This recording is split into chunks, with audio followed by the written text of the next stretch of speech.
one of the things that I love, a concept that you share in your book around conscious living, and it's unconscious things happening and beliefs and things that, all the muck that's happened. The muck. I agree. And we're trying to move forward, but for whatever reason we're sabotaging ourselves, and we're stuck in the muck. We're stuck in the muck. So I would say most of us have lived years automatically.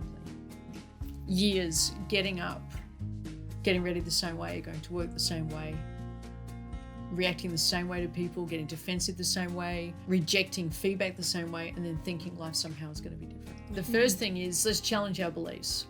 Yeah. So I used to hold dear the belief that I couldn't trust people. That's just turned 180. But I had to challenge that belief consciously for a few years before I was able to arrive at a different place. But I had to be willing to test it. I had to be willing to challenge it. I had to be willing to say, well, is this really true? There's always this tension between rigidity and permeability. So rigidity would be exampled by my way is the right way. Bureaucracy matters. This is how we've always done it.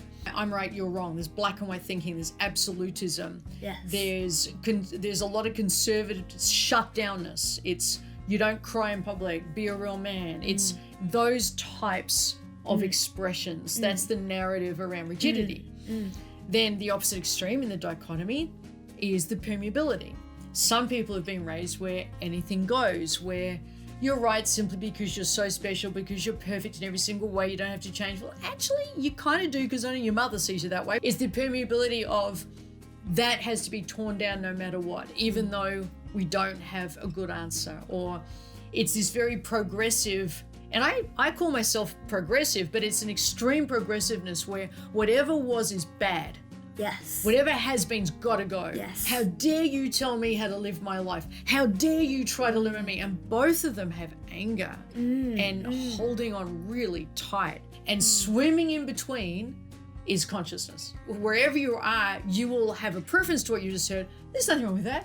There's a time and place for that. But they won't be the same. Two viewers will be on different sides of this, and they'll be looking across the canyon going, that's wrong. You're wrong. You're wrong. Yeah. and they're just firing past each other.